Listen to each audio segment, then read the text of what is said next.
2021. We call the meeting to order at 6 p.m. and ask if our clerk would please call the roll. Trustee Krusek, Present. Trustee Page, Present. Trustee Martinez, Present. Trustee Blair, Present. Trustee Kagan, Present. Trustee Abbott, Present. Mayor Cunningham. Present. Quorum is established. Thank you very much. We will pause now to acknowledge any public comments that have been received prior to our meeting or members of the audience who are here this evening under public comment. Mayor, we've received no prior written comments, and I don't believe there are any public comments from the audience. Okay, thank you so much. This evening, we have a workshop item, which is Budget Workshop 3. And the purpose of tonight's budget workshop is to review and discuss the proposed 22 water sewer fund budget. The second item is to review and discuss the village's proposed vehicle and equipment replacement fund. Are we ready to present this evening? Yes, Mayor Cunningham, members of the board, good evening. Believe we're going to start with the vehicle and equipment replacement fund, and then we'll work our way into the water and sewer fund. Thank you. I believe staff is ready to present.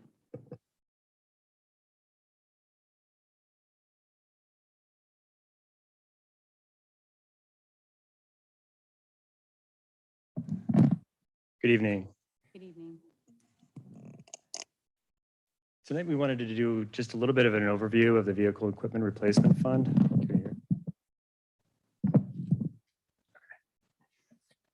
We had talked about this last week, at the last workshop, where we gave the overview of the purchases. And tonight on the board agenda, there is actually two separate purchases. One is a purchase that we're doing through a formal bid process, and the second is a recommendation to waive the bid process for the purchase of a vehicle. And so what we thought we would do is kind of walk through a little bit about the fund itself and just kind of give you an idea of different things that we're looking at with the fund, especially with market trends that are kind of affecting how purchases are going now, which is one of the things that not just us, but everyone's dealing with, is how to find available parts, how to find equipment. Once you find equipment, the lead times for building equipment. So a lot of that really affects us, especially when you're someone who's not going to a lot to make a purchase. But in most cases, what we're doing is we're designing vehicles, we're putting them out in our procurement process, and then there's a build time for it. So we thought it'd be a little bit helpful if we did that. We're kind of backing up. I think we talk about this, and sometimes we use the acronym VERP when we explain this. It's our Vehicle Equipment Replacement Program. We have about 120 pieces of equipment and vehicles that are in the fund. And the way the fund is really structured is it's an internal service fund. So all of the operating cost centers in the general fund, they contribute. So patrol vehicles or public works, roads, all contribute in. There's also a separate vehicle equipment replacement fund in the water and sewer fund because they're different funds, the general fund and an enterprise fund. So the design of it is that you incrementally fund for each piece of equipment over time. So if you have a large snowplow truck with a 15-year life, you're paying 1/15 of that truck over time. So at the time that you're ready for repurchase of the truck or replacement, the money's there. So it's an individual savings account going forward. Really, the goal of the fund is that instead of having these large purchases that may happen for a couple of years, like 3 snowplows 2 years ago, which was $600,000, or the year before that, we replaced a Vector truck at almost $500,000 for the one truck. You don't have these large spikes in purchases. You just have a steady contribution for each one of the vehicles over time. So you're incrementally funding it. You don't have those major kind of cash issues that happen. So it's one of the overall goals of it. Generally, the fund, depending on what's been purchased over the last few years, just timing on the overall life of the vehicles, we're usually at about 45 to 55% funded, which is the goal, because you're never going to be replacing all of the vehicles at one time. Okay, so that's how it's set up. And what we do is we monitor that fund. We make sure that there isn't any big changes that are happening in terms of changes in the equipment, changes in the technology on the vehicles, or changes in our operations. We do that annually just to make sure that we're on pace with where things are at. What's been happening lately is we saw it in the police vehicles where you're ready to make a purchase, and then things like the chips in the vehicles aren't available. And so you're kind of backlogged and you're waiting months for the parts to come in. We also have seen it recently with some of our vehicles where we went out to bid on a vehicle in June for just the cab chassis of a regular Ford F-50 small dump truck. And we're expecting the delivery on just the cab chassis piece to be coming around January of this year. So that's just the cab chassis. Our typical process is once we get that, then we would do a bid for the build out of the truck. We're looking at bid time. So somewhere around, under a year for just the cab chassis, the build out on these trucks are like being estimated at 12 to 24 months. So that's really what we're looking at is how do we replace the vehicles that we need currently? How do we restructure some of the items that are in it so that we can time things? So vehicles that are up for repurchase 2 to 3 years out, it's fine if we're going for a bid, and then we've got that time working for us. If there's specialty equipment, some of that stuff's available on the lot, so we can actually run bids, like the bid we have tonight for the vac truck. The vac truck is actually available, so we ran a standard bid and we had 3 bidders on it. But there's another item that's out there, and that's kind of what we're looking at, is that these larger specialty equipments or some of even the big Ford dump trucks, where we're looking at reported 12 to 24 month times once you actually get the cab chassis. So if there's items that either by maintenance costs, we just can't keep up, or we can't get the parts to repair it, like the aerial lift truck that we have right now, we can't get the outriggers to fix the back. And if we can, we're still looking at a 12-month build time. And even then, if we build it, it's still a 20-year-old vehicle. So it's how do you actually get in line in the process to get the vehicle and still try to do cost containment on some of the things that we're doing. So in those cases, that's like the item that we have tonight. Where the market's kind of working against us, where we can't get the parts, that's when we would be looking at how do we creatively go out? We step away from our typical purchasing process and try to secure those parts or try to secure the vehicle. So those 2 items are up there for consideration for the board. The first one tonight is the aerial lift truck that we actually had go down because of the outriggers. The truck's about a 20-year-old piece of equipment, relatively good condition. However, without the outriggers, you can't work the aerial lift because it's not stable. So we have issues with that. With a 24-month lead time, it's just really difficult for us to do things. We can't find rentals to carry us for that time, and even rental costs are somewhere between 25 to 30% of the cost of the vehicle.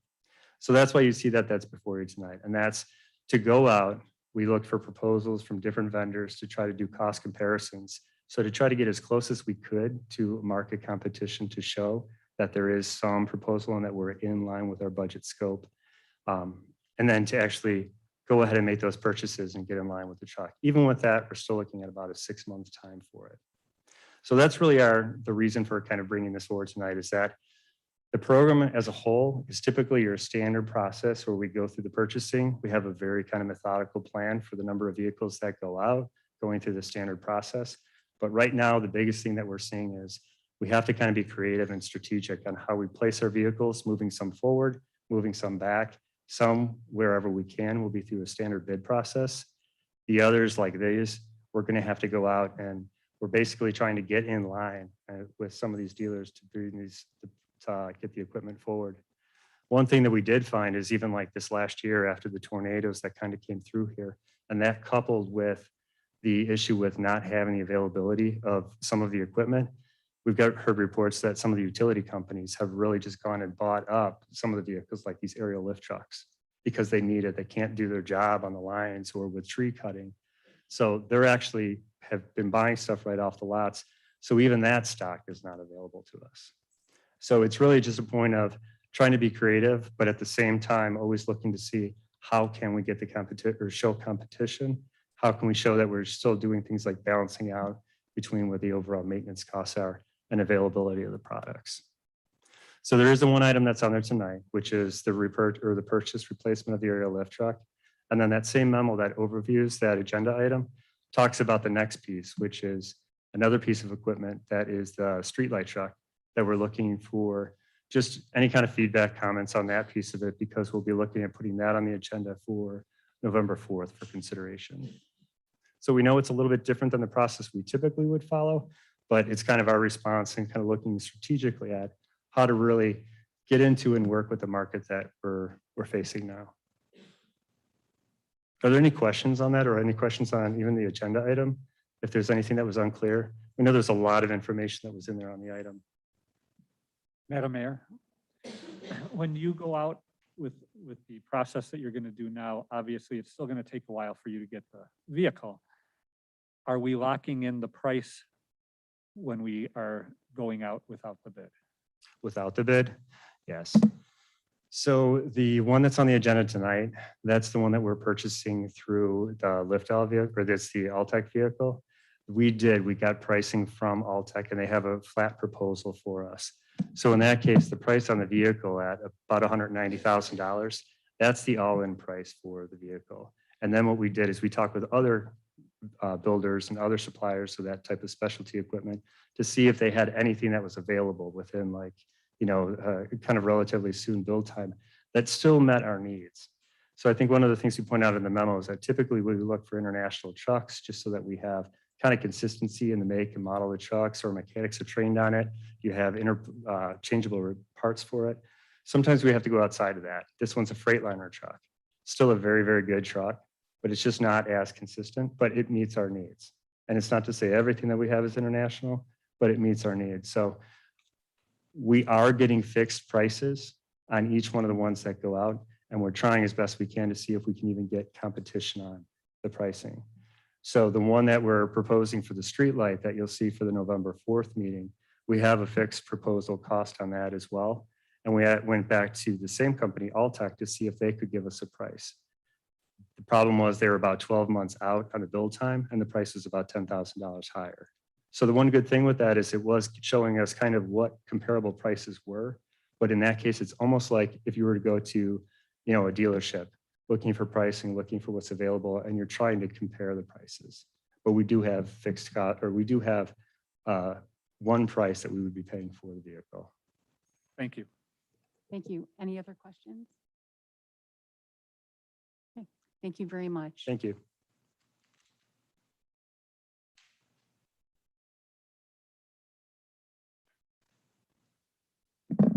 Good evening, Mayor and Board.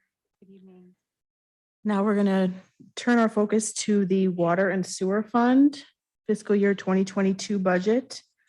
Tonight, we'll do an overview of the 2022 budget and also give our recommendation on the 2022 water rate and capital improvement fee.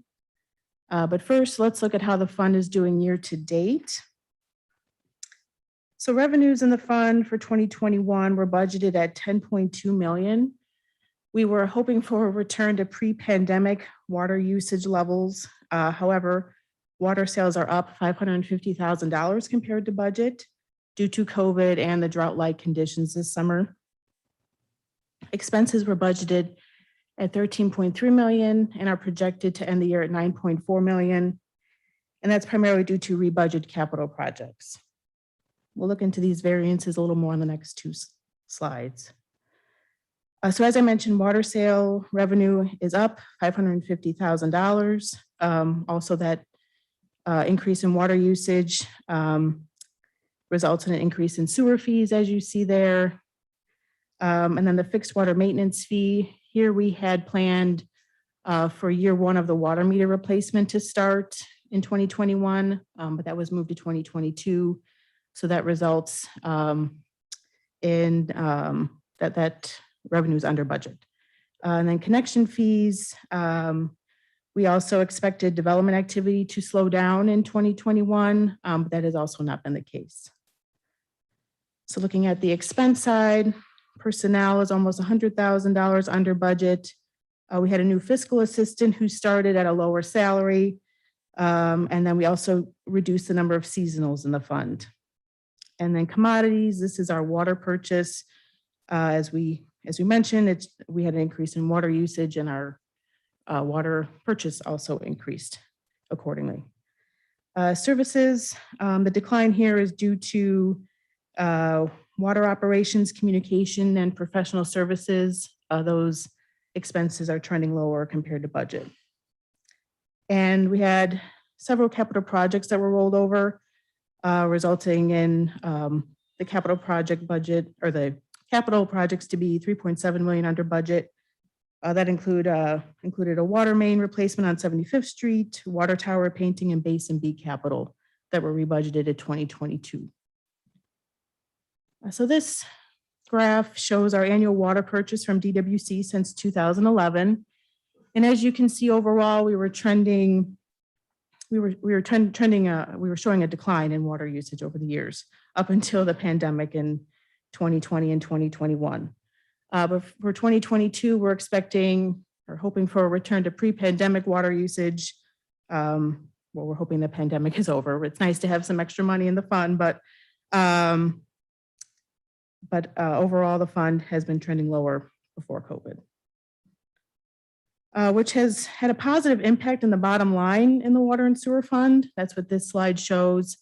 So for 2021, we're expecting to end the year with an ending balance of 8.4 million or 60% fund balance. And that increase is attributed to, as I mentioned, higher performing revenues and rebudget capital. But as you can see in 2022, we dropped to 51% fund balance. That's because we have several capital projects or significant capital projects that are budgeted in the out years. Any questions on 2021 before we move on to 2022? Sorry.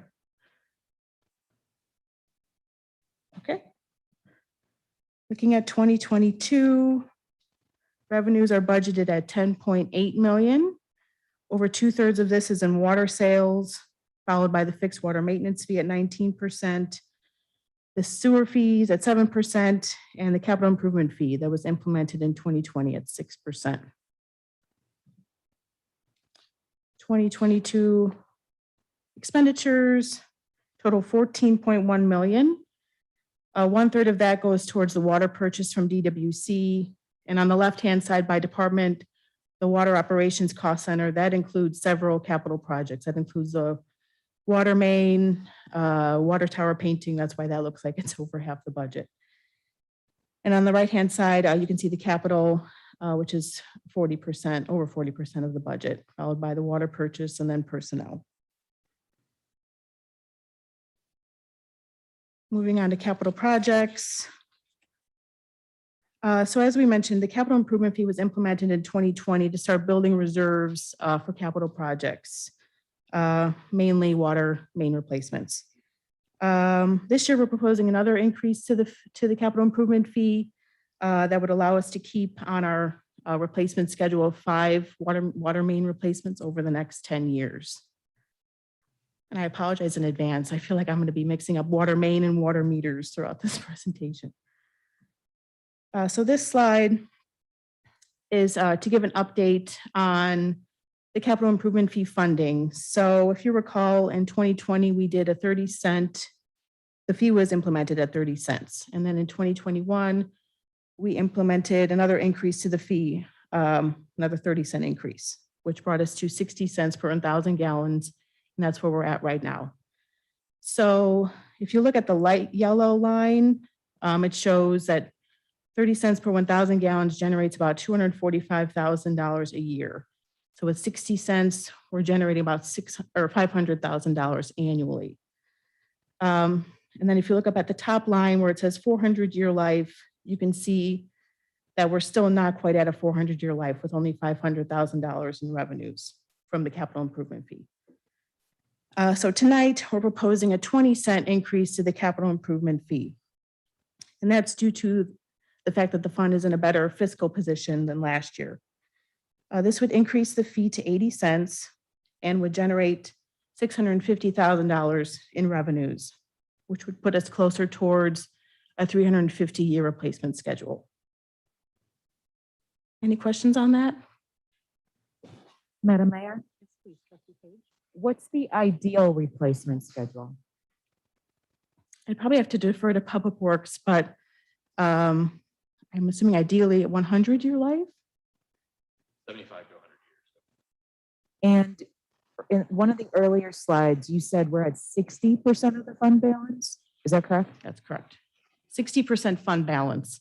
So that's above our 25% fund That was balance my requirement. 25% is the base that we set. Right. Thank you. Any other questions?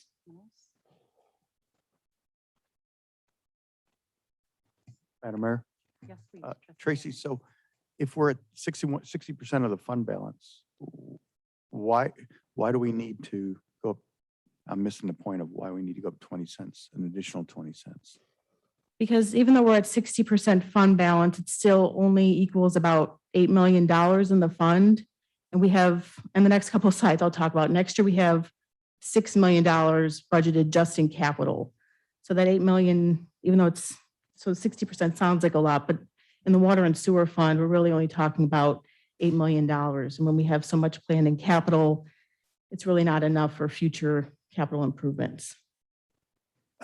If this is, and this is going to be a plan, a water main plan, ideally to do it every other year. Yeah, we right? have, next slide. So this is, these next couple slides will talk about, Well, I guess my point is that if 60% isn't enough, why are we still maintaining, why are we still have a policy of 25% minimum? I mean, do we need to tweak that up then? It just seems like this gap doesn't make sense to me. We have a fund, we have a policy that the fund balance shouldn't be less than 25%. Yet we're at 60% and we're raising rates even more. You wanna So add I something? think as we've kind of started to get into the capital side of water and sewer improvements, it almost becomes maybe two different buckets in which you have your operation and maintenance, which is where that 25% applies to. And then you'd actually have a capital fund balance as it relates to, and if we go forward, maybe just one slide here, one more slide, where we start to talk about as you're funding these capital improvements and as you're looking for future water main replacement, the cost or the cycle you want to be on, what is the fund balance that you're setting aside for capital work? Right now, is it one fund for It's both? essentially that 60%, right, is everything, not including the VERP, which is set aside separately, but for capital or operations and maintenance, that's the money that's available for everything. Do you think Sorry. it makes more sense? Should we separate those out? I don't mean, know. It seems kind of confusing to me that we've got the services component that has a certain amount, and then we have these other capital projects. I mean, it seems like in other areas, we kind of carve out the capital because of that fact that you're going to have a lot bigger numbers. I think it's a great thing in that conceptually, we wanted to have that capital set aside before, but we never had that capital improvement funding source rather to be bringing the money in to set that aside. So now there's actually the reality of being able to do that and reserving those funds and really talking about this revenue that's coming in. Here are the projects that it's funding. And as Tracy kind of has on the slide here, these are some of those larger projects that for one reason or another, like the water tower painting, we've been waiting to hear on this DCO grant. It's like we're ready to pull the trigger on those bid specs and sending them out, where we would have already spent that money. So that 60% is almost a little bit misleading in that if we had done that project on schedule, 1.3 million comes out of that fund balance for previous years where it would obviously be lower now. But long-term, you're right. It would make more sense to be able to see that money for capital. And here's the projects that we're funding and doing outside of the operation and maintenance. Okay, thank you. Any other questions? Thank you. Okay. So these next two slides just give an overview of the water main replacements that are needed over the next 10 years. In tier 1 and tier 2 priorities. Tier 1 is pink on this map, tier 2 is blue. And then as Director Bethel mentioned, these are the capital projects planned for 2022. The top 3 are rollovers from 2021, as well as Basin B interceptor capital. Any questions on this before we move into water rates? Okay. So for 2022, as I mentioned, we will be proposing a 20-cent increase to the capital improvement fee. And then we do not have a water rate increase in the budget for 2022. However, if DWC does pass on a City of Chicago rate increase, we do recommend that we pass that on. But no increase to the sewer rate, fixed water maintenance fee, or unincorporated surcharge are recommended at this time. So the capital improvement fee, as I mentioned, in previous years, we've planned it at 30-cent annual increases, but since the fund is in a better financial position this year with higher revenues than expected and the rebudgeted capital, this year we're proposing a 20-cent increase, which would put us at 80 cents per 1,000 gallons. That would generate $145,000 in additional revenues. And the impact to the average water customer would be $1.30 per billing cycle or $10.30 annually. And the 2022 budget does include an increase to the capital improvement fee. Any questions on the capital improvement fee? Okay, so looking at the DWC increase. So for the past 2 years, DWC has absorbed the city of Chicago's rate increase. They have a high level of financial reserves, and with COVID, they decided to absorb the 2020 and 2021 city of Chicago rate increases. Staff believes that there's a possibility DWC could absorb another rate increase in 2022. However, this year's a little different because inflation is a lot higher than in the past 2 years. Inflation could be, right now is at about 5%. So we could be looking at, or the city of Chicago could be looking at a rate increase of 20 cents if inflation continues at this level. So because of this uncertainty, staff is proposing that we adopt language similar to last year, that we adopt language in the 2022 water rate ordinance that would allow for a one-time automatic pass-through rate increase in the event that DWC passes on the city of Chicago's rate increase. And the 2022 budget does not anticipate a pass-through rate increase at this time.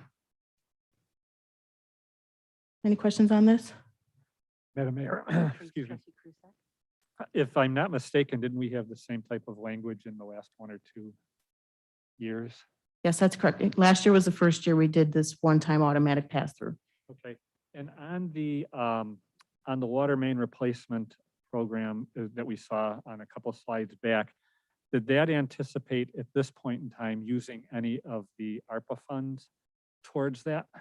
So we discussed using ARPA funds for water meters, which we talked about on the next, I'll talk about on the next slide. We could use it towards water mains as well. We have a study session for November 4th on the ARPA funding. We could talk about the different options to use that funding. Okay, and what might be involved to try and give the water fund its own capital improvement slice, if you will, so that we can actually get a better picture of, we don't have the money just all together at 60%, but here's what we really are going to need. Yes, we could, we've talked about separating, similar to how we did with the general fund. The capital projects fund is the general fund's capital. So we could do something similar with the water fund, creating a separate capital projects fund for the water and sewer fund. Because right now, the capital improvement fee is not, even though it's called a capital improvement fee, I don't think that there's a way that we are saying, well, this is going just to the capital improvement side because it's in the one fund. We do show that in our projections that I'll jump ahead to. We do try and show that here. So we have the top section is operating revenues and expenses, and the bottom section is capital revenues and expenses. But in the budget, they're not separated. Okay. Yeah, I think it would just be helpful for us to have that broken out. Thank you. Madam Mayor, Yes, please, Trustee Page. on a previous slide, it said fixed maintenance fee and that we're going to keep it the same, no increases recommended. Are those funds set aside or designated for capital projects? No, they're not. They actually go more towards maintenance and operations. Of the water, sewers, mains, and meters. Right.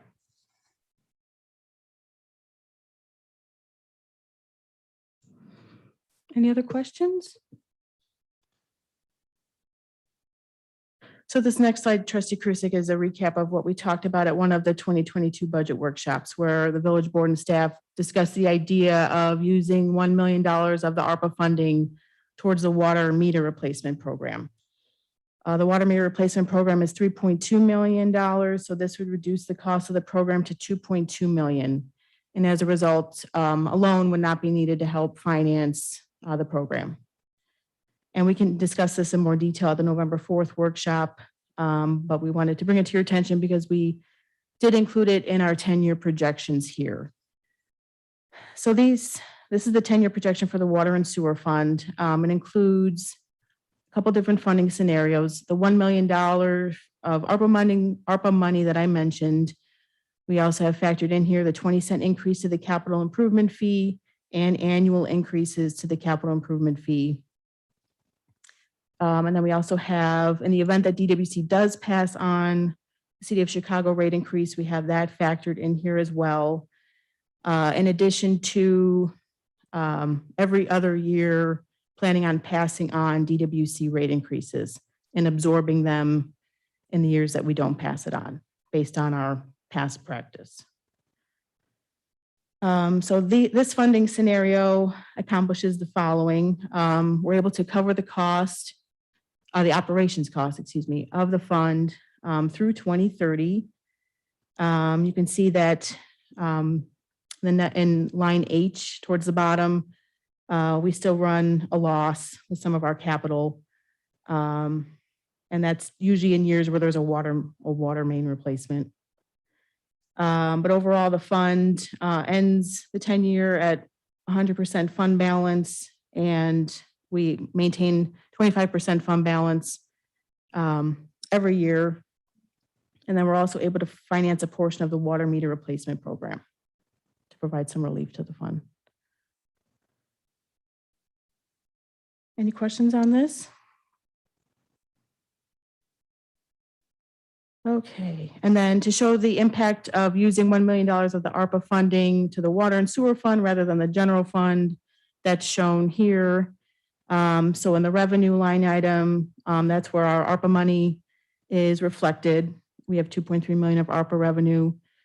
The rebates, debt and transfer line item, that's where the blue highlight is, where we have the $1 million transfer out to the water and sewer fund, which leaves us with a deficit of 1.1 million for 2022.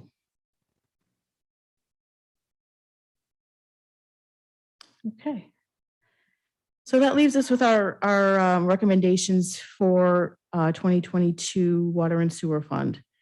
So we're looking for your feedback tonight on if you support adopting language in the 2022 water rate ordinance that would allow for the one-time automatic pass-through rate increase in the event that DWC does pass on a City of Chicago rate increase. We're also looking for your feedback on increasing the capital improvement fee 20 cents to 80 cents per 1,000 gallons to continue to build reserves for needed capital improvements. And that concludes my presentation. Thank you very much. If there are no questions at this time, let's go ahead and just provide some feedback for you. If that's okay, we'll do that now. So the first one was the adopting the language in the 2022 water rate ordinance that would allow for a one-time automatic rate increase in the event that DWC passes along the City of Chicago's rate increase. Any board members would like to share feedback at this time? Madam Mayor? Yes, please, Yeah, Trustee Abbott. Tracy, I just think it would be much more helpful to us if we could separate that out, because we're putting money into a fund supposedly for capital improvement fee, but it's not segregated for that. So, I mean, it's kind of hard to know. How can you know how much you should have in the fund when you haven't got it segregated out? We've got a specific fee, a capital improvement fee, that's supposed to go for capital improvements, but it's just going into a general water fund. And to me, it's hard for me to determine what amount we should be putting in there because it's not separated. Okay. So. Thank you. If we And I would could, agree. Sorry, just Madam if Mayor. we could, just a moment. I asked Administrator Stone, it's just to update because that question's come up a couple times here. Sure, and I think one the follow-up items we can do is separate that out, and we can even bring that back to the board on November 4th as well. Thank you. Thank you.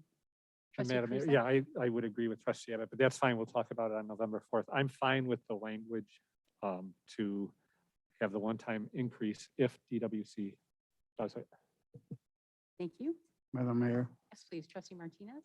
I concur with Trustee Krusek. I'm fine with the language on the pass-through of the WC, and I'd like to see more information as being requested on the capital improvement fee. Of course. Thank you. I have a quick question. Can you go back maybe 2 slides where you project 2020, one more? Yes.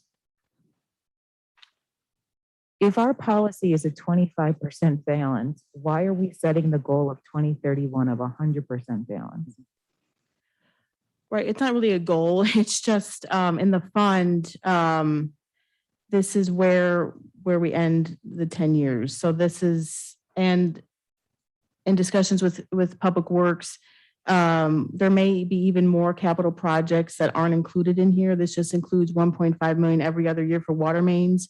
That price will likely increase in the out years to maybe closer to 2 million. So we would like to have some reserves built for the increase in capital that we're expecting.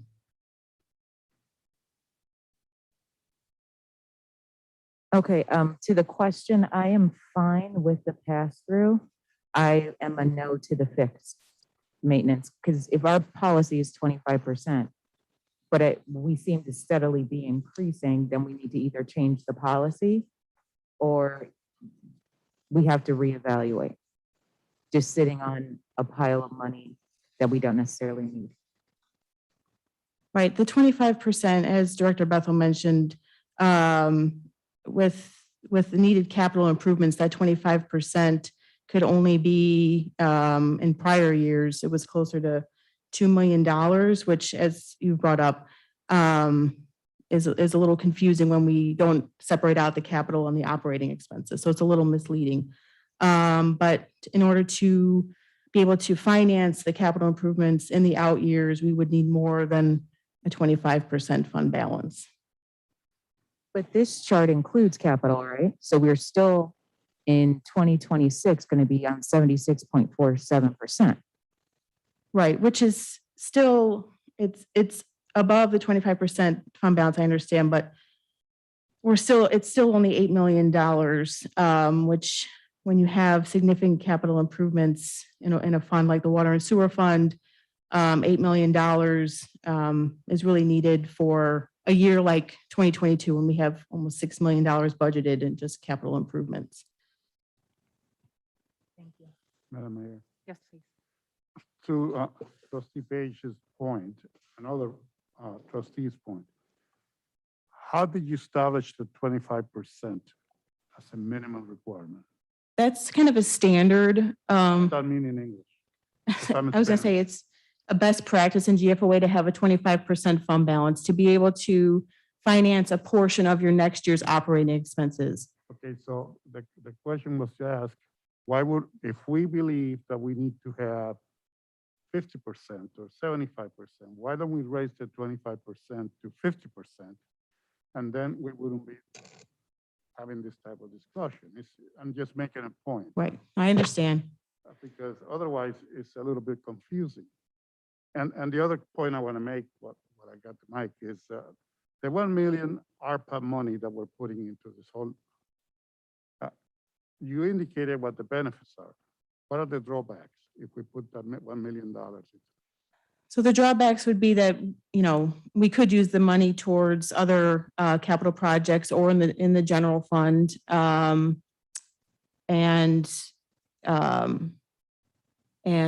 that, other capital needs might not be met that are in, the capital projects fund that aren't in the Water and Sewer Fund.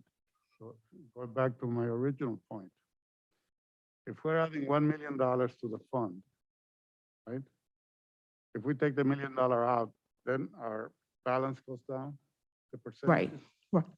Yeah, we would be looking at more for 2022, more like a $5 million cash and investment balance.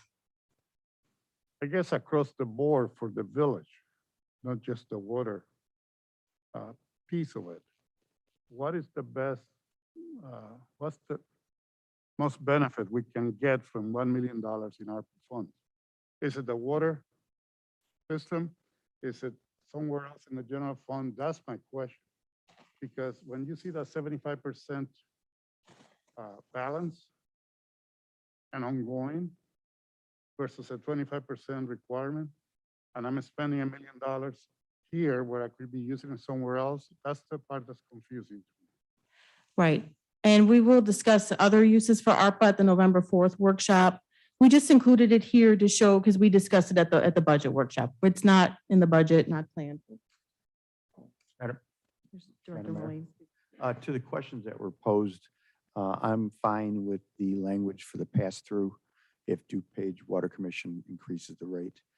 As far as the other, the 20 cent, I can't look at that until I know we have a separate fund.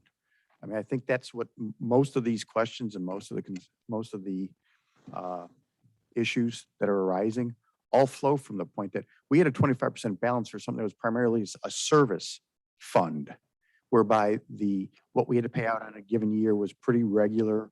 We knew what the amount was going to be approximately. So 25% made sense.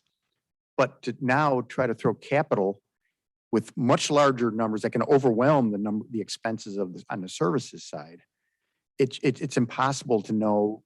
It's unworkable because we need to know if we, to Trustee Martinez's point, we're not putting, if we had a separate capital fund and we were to put $1 million of the federal money into that, I think it would make a lot more sense because we're trying just to get to a 350-year replacement schedule when it should be four times as aggressive. So I think it's hard to evaluate any of these numbers until we have that in a separate capital fund, so that we can, because in that case, then the numbers would be down in the traditional fund with the services, and we'll be closer to the 25%, maybe 40 or 50%, I think. And then we're going to have the other capital fund, which should be separate because it has very large, long-term capital projects in there. And we're trying to, and we now have the revenue stream to do that. So, I mean, I think that $1 million would look here, the way you have it laid out here, it looks like a windfall to this fund. But if you have a separate capital fund, it'll look like a very, very small down payment of a fund that's inadequately funded. You see my point? So as far as the second question, as far as the 20 cents, I'm not ready. I can't decide to do anything until I see these numbers in a more logical fashion of services on one side, capital on the other, if that's helpful. And Trustee Abbott, if I could just add, the 25% again is in kind of an industry standard, but it's also not necessarily a goal. It's a minimum. It's like a bare minimum, and it's supposed to be 25% of next year's operating expenditures. So if we separate it out like you have mentioned, you're going to get a lot closer to the number that I think that in our heads that we want to get down to the 25 or 50% range. A lot lower if you take out the capital. So we can do that for you and show that. That would be helpful if you could. Yeah, I understand what you're saying, but it still is hard to understand. We've got a separate revenue stream for capital, yet that money is going into primarily more of a services fund. And I think that skews the numbers and makes it harder for me as a trustee to figure out what's the best way to proceed. That's all I'm saying. And just to kind of build on what Tracy was saying too, and to what Darren was saying, that 25%, when we get to that 25%, which is the minimum for the fund, that's when we stop doing capital projects because you have to have that minimum in. So we can do that and we can kind of break out and show what the operating expenses are, because the difference, and you make a very good point, the difference is what are the planned capital projects that you're doing, and that's what comes out of that fund. The 25% is the cushion that you have out of the overall enterprise fund for the things that happen. And we have a lot of things that happen in an aging system. So that's what you really have to have, is that 25% cushion to make sure that your overall water and sewer service fund can operate. So we can split that out and show you what those numbers are, and then show you really what does that mean to the capital for what exists there.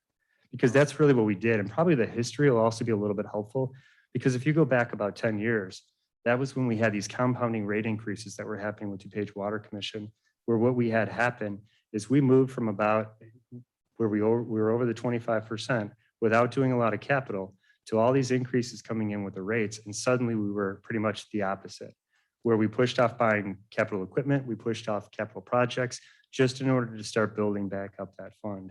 So when we created this separate fund, we called it that because it was bringing in additional revenue over on top of what we were doing on the operating side, so we could start building towards that. But we can separate that out, and we do that ourselves just to look to see what does that mean for the future? When can we start doing water main replacements so that the fund itself is solid? So we can show that, but there is a distinction. And it really is, I think that's a good way to look at it, is that 25% is your cushion for just making sure that you have a cushion for the fund itself, for the running a water and sewer program. The other is, what money are you putting towards the capital? Right, and that's why it should be separated, Right. in my view. And you can see Because that. those are two very different things, and to combine those into one fund, I don't think it's helpful. It makes it hard for me to determine what's the appropriate way to go as far as whether we should raise any other fees, and if so, how much. And I'll also say that from a management standpoint, we would create buckets for every single expense that we have. We like to create those buckets of cash so you can see that. From an accounting standpoint, it's looked at completely different. So when they report it and what they're looking at in terms of communicating what the dollars are, they look at that. But we can easily break those apart so that you can see the money that's there. Yeah, I need it, because Yeah, what's sure. the point of having a separate fee for a particular purpose if it's not going into an account for just for that purpose? Sure. It's, then we're just kind of pretending it's Right. for that purpose. But from an auditing standpoint, and we can show that exactly on what that does and what that means. But I believe from an auditing standpoint, the way they look at it is the total amount of money that would be in your water and sewer fund. If you had something that went bump in the night, you could use that money. Even the vehicle equipment replacement fund money could be used in the water and sewer fund for those big things. So if you had a sewer collapse that happened and you're talking millions of dollars to make that repair happen, I mean, that's something that would drastically drop your overall fund. But anything that's in the fund's available towards that. I understand, but I still. Oh, think absolutely. It makes So, more sense. yeah, I'm sorry, Madam Mayor. So, because here's where I have the problem. We're reducing the capital maintenance fee to 20 cents because of the other money in the fund. Not because we have less capital maintenance to be done. We actually have more, and we should be speeding it up, not slowing it down. And the fact that you say, well, but when we get down to that 25% level, our capital projects have to stop, that puts you behind even further. So I'd like to know, what do we really need for that capital? Completely understood. And to that, we will say that I believe if you look across that line, are we still projecting at 20 cents? Because the fee is already built in each one of the years. So one of the things that we're looking at in the program, and when we set this up 2 years ago, and sometimes the name may be a little bit misleading because there is other cash that's going towards that. So if you break those out, there's more than just this that would be going into the capital, what would be available capital dollars. But going across that bottom line where you keep seeing it climb from 70% to 80%, there are annual increases to that capital fee built into that number. That's why you see that. But like what we're talking about this year, because of where fund performance is, we're looking at that and saying, we see fund performance, and rather than stay with what we had said in the program at 30 cents each year, we can look at 20 cents this year, but not go beyond that, because the market conditions that we still have here, we're trying to figure out. What is the ceiling on purchases? What will water sales be next year? But absolutely, those things are in there, and so we can break it out so you can see really what the distinction is between that. Thank you. Anyone else, please? Mayor, I'm okay with the pass-through, but I would like to see the additional information. Thank you.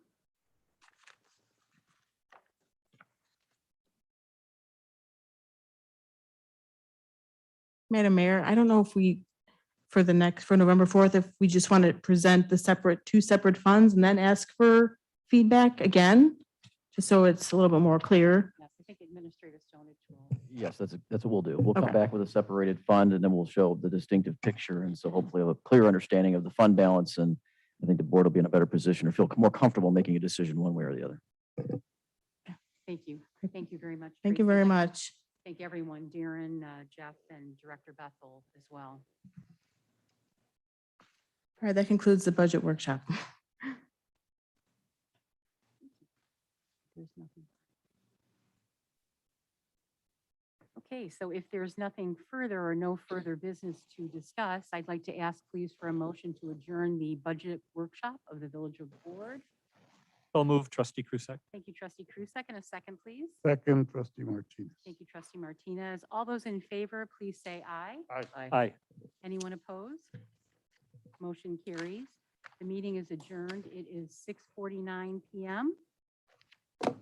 Thank you, everyone, and we will be back shortly for our regular board meeting, which starts at 7 PM. Thank you all.